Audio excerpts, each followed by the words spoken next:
As well as the standard fair use policy, these videos are protected under the Treaty of Peace and Friendship 1787. Moors are awake. We are taking our place on this planet.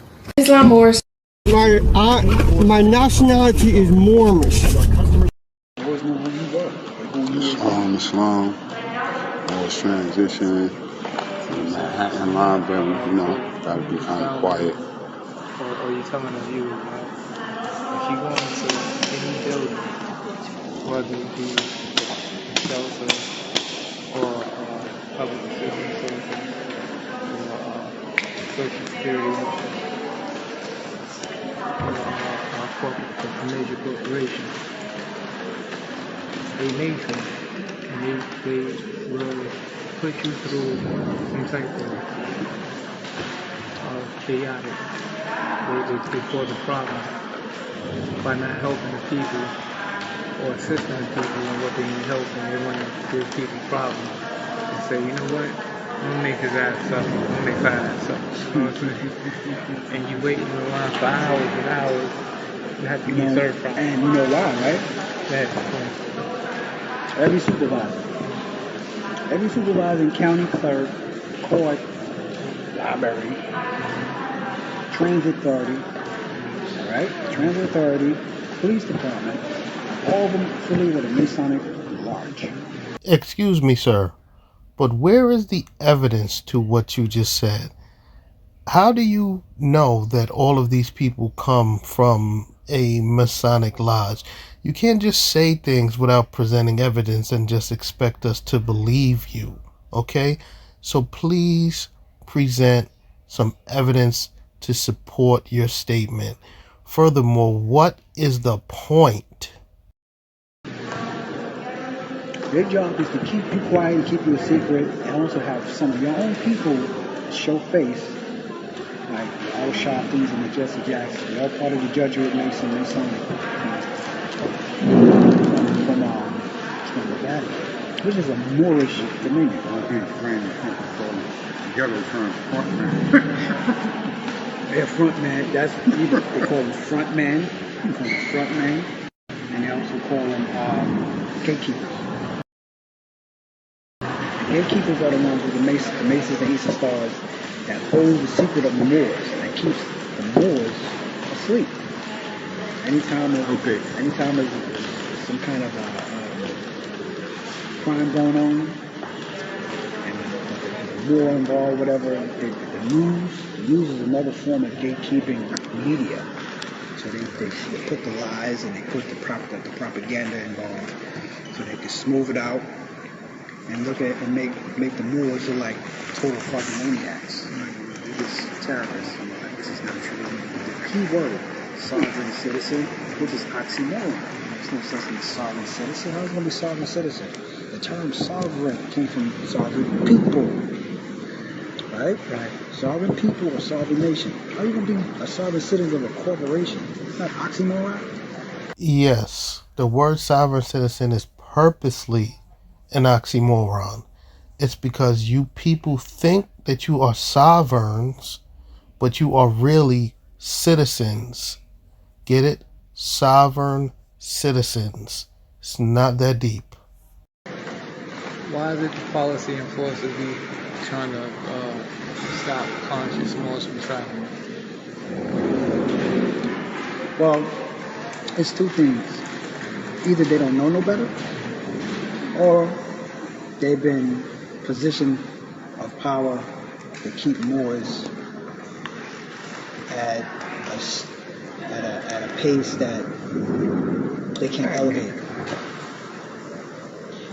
Like, for instance, you got Moors trying to get the knowledge out. Their job is to what? To keep you from not doing it. It's just simple. Then you got your powerful enforcers, they just don't know no better. They think they enforcing the law, but they enforcing colorable law, which is not law. So that's policy. It's a load of seeds. Anytime you see the officers, so-called officers, right, powers enforcers, when they wear blue, it represents seawater.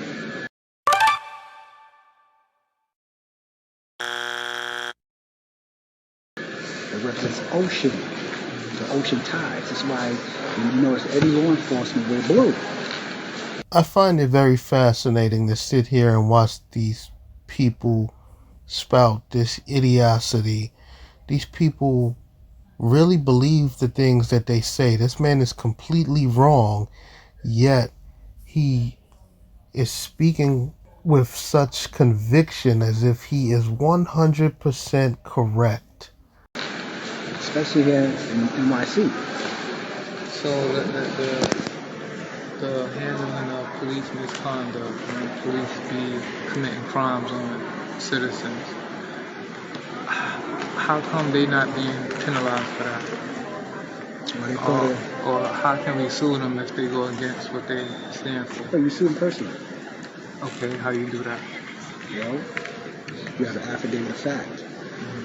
Also known as Quanwanto. Quanwanto basically it puts them in front base. So your status comes first. Status always comes first. Jurisdiction and all that other stuff. Right? They have to prove jurisdiction, which they don't. We already know they don't. That's a lie. This is why you have to put the Quanwanto in front line. And your affidavit of fact. Affidavit of fact is a written statement of fact of law. And the only way they can debunk an affidavit, they gotta have an affidavit to debunk your affidavit, point by point, level by level. You get what I'm saying? Can I say? So, all right, go ahead. If they can't debunk your affidavit point by point, it stands as law. Most of the time, the courts, they'll give you an affirmation, but affirmation is not an affidavit. Affirmation is an emotion and an affidavit put together. It's corporate, right? It has to be affidavit because affidavit is common law. It deals with the land. Common law deals with land. Maritime law deals with the water. When you step into the court, remember the ship docks at the docking, at the dock, loading dock of the water of the barge of the docking. When the ship docks, you look at the courtroom. When you go see a caseload, you look at the dock, the side of the courtroom. You go to the courtroom, you see the dock. You look at it. Docket represents the loading dock. It's maritime agencies. This is hilarious. These guys are filled with all of this pseudo-legal knowledge. You'd think that they would actually have won court cases when they have won nothing.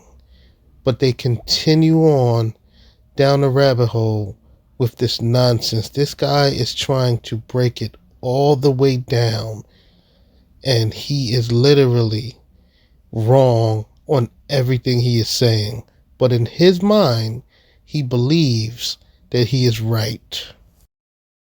You go into the courtroom, you're stepping on a ship. It's called a British ship. When you're on a British ship, you see the attorneys, right? Bounty hunters. The attorney means attorney. It means to bring you in as a bounty.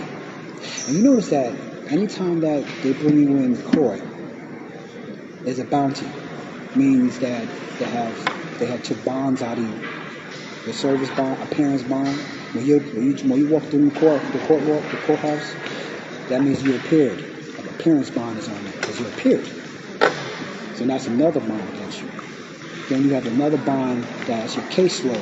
They tap into your account number, your social security number, and your birth certificate. So they're making money off your case. Speak more about that, about how they tap into your bond and your social security. Well, they have your date of birth, and plus your social, plus the first thing they got, and basically they'll tap into your bond every time you show up to court. And your bond is usually $1 billion. And they're taking out $100 million out your shit every time you show up. Then when they lock you up, that's the key is when they lock you up, they make money off of you while you locked up until your bond matures. Then they get a big payday. Once your bond matures, that's when they get a big payday. Is it true that you can sue these people? Yes, you can. You can sue them individually. You can sue them individually. Okay, for using your birth and your social security. Yeah, because right now, if they're using your bond is liquidated on it. But you can capture your straw man by choke the straw man. By capturing, canceling all your contracts. Whatever contracts you got, it could be a phone bill, light bill, it could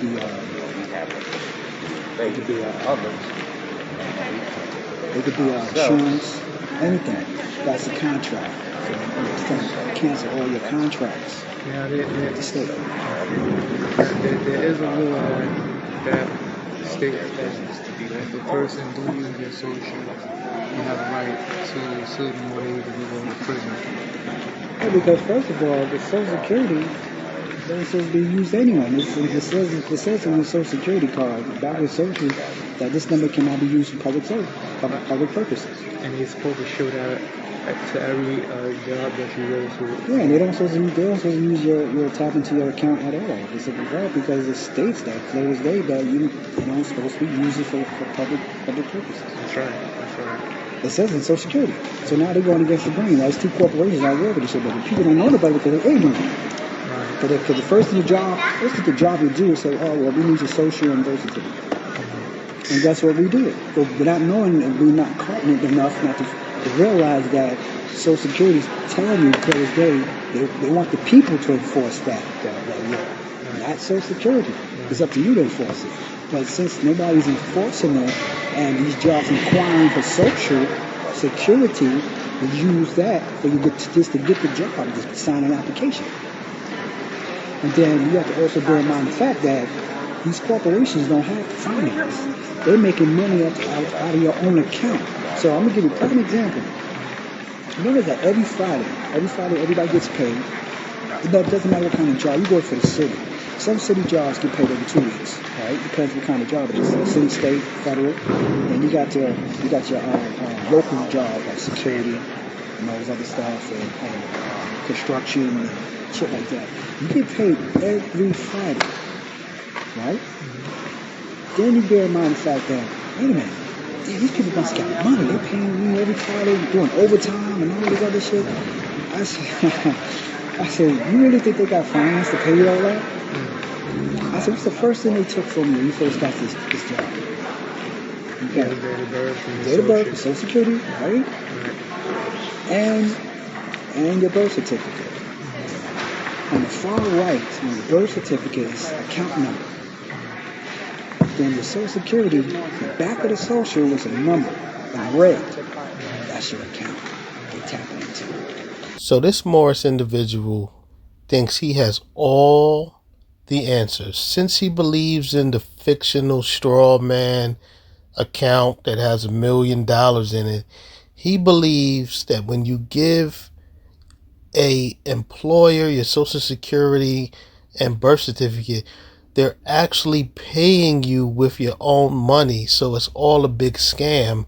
And I guess this is the reason why him and the rest of his compadres don't have jobs, because they think they have all of the answers. This is ridiculous, sir. So every time you get paid every Friday, they're not paying you. They paying you out of your own account. They paying out your own fucking money. It's wrong. So bear in mind the fact, the corporations are never have finance. That's what they do. The finance is you because I can't do this because we're in the libraries. All right, so happening in your account every I'm going to tap back in a little later.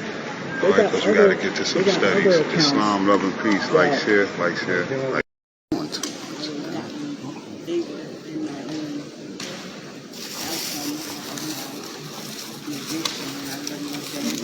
Just a little interview with Angel Bay. Okay, so it's a boss and a thing at the same time, and that's how I know it's a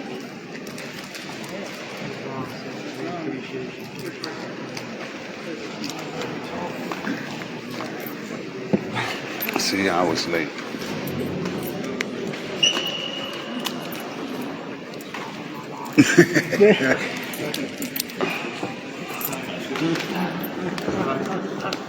See, I told you I was late. Got a little shot.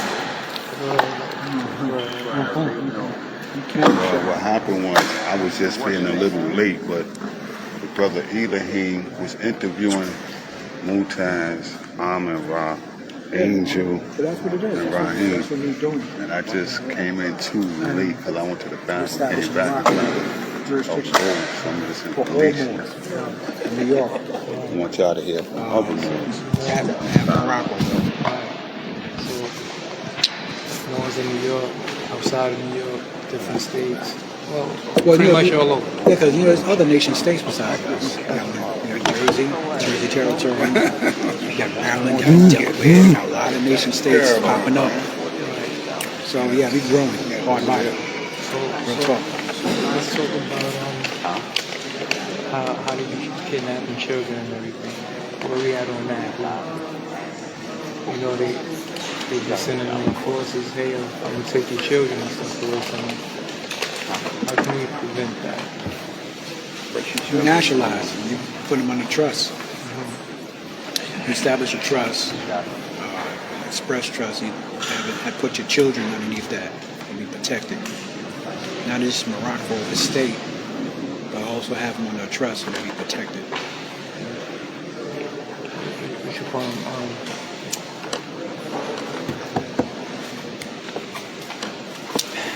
Take your time, man.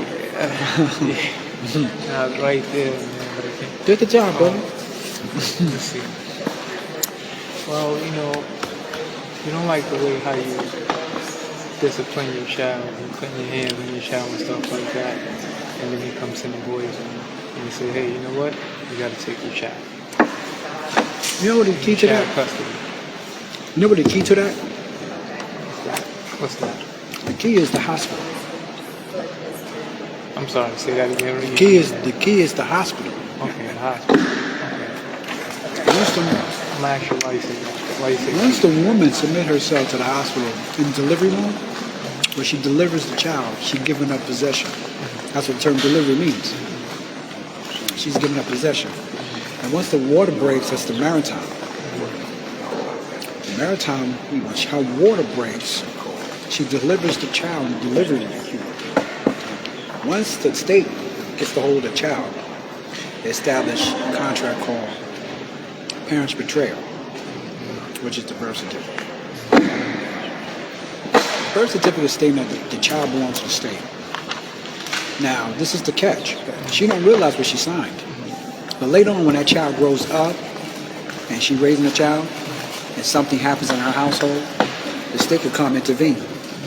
But she forgot that she signed a birth certificate at the hospital, given the state jurisdiction to come intervene and violate her.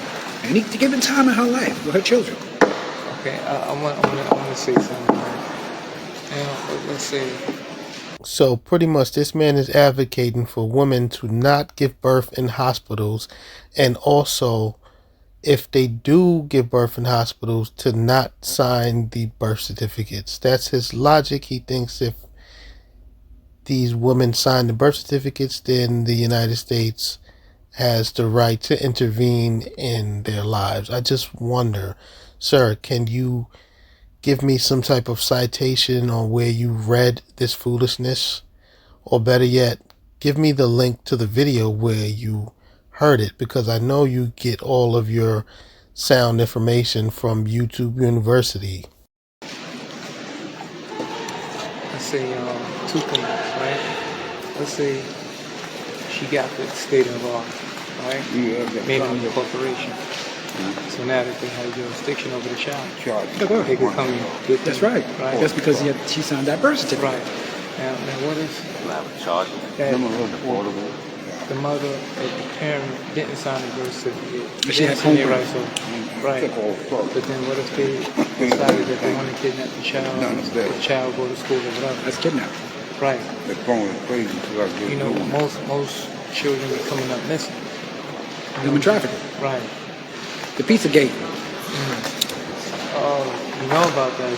So you be Of talking course about I that know. all the time. I mean, That's Pizzagate.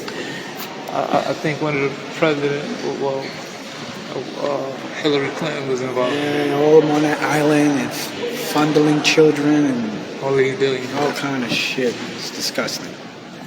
It's absolutely disgusting. So you think it's better for a child? An orphanage.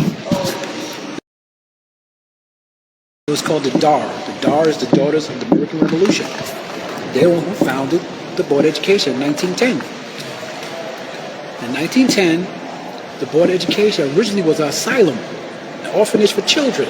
What we are witnessing here is pretty much a Moorish sovereign citizen think tank. This is how these people get together and study and just sit around and talk all of their nonsense, bouncing one ridiculous idea off another. These people are completely out of their freaking minds if they believe any of the things that this man has said today. Now they're turning it into an education system. Really? Got their thumb in their ass and one thumb in the mouth. It's more like an indoctrination system. It's a retarded institution. It's oxymoron. Yeah, 1902, that's when they established that de facto system. Yeah, OTP. to registry. And register is corporate. Register, stir means what? To go into corporation contract?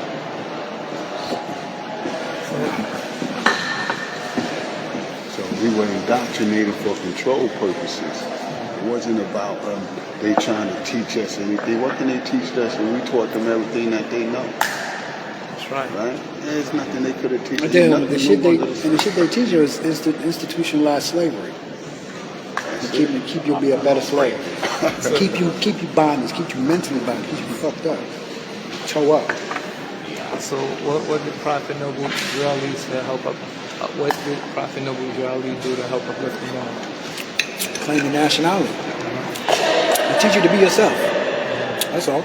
They teach you to be yourself and implement self and be part of your ancestry. Just honor your mothers and fathers, and your days will be long on earth. So where did Muslim come from? Was Elijah Pube a Muslim? Yeah, his whole first teacher was Nabi Ali. Everybody says Pharaoh Muhammad is not, but Pharaoh Muhammad is also part of the Moorish Science Temple too. Pharaoh Muhammad Il. And yeah, Elijah Pube and his brother, and Elijah Pube's wife, and his mother. All part of the Moorish Science Temple. None of that is true, but carry on. Yeah, there's pictures documented in a book called The Method, correct? Yeah, and it was some of them pictures has been actually been not changed but hidden.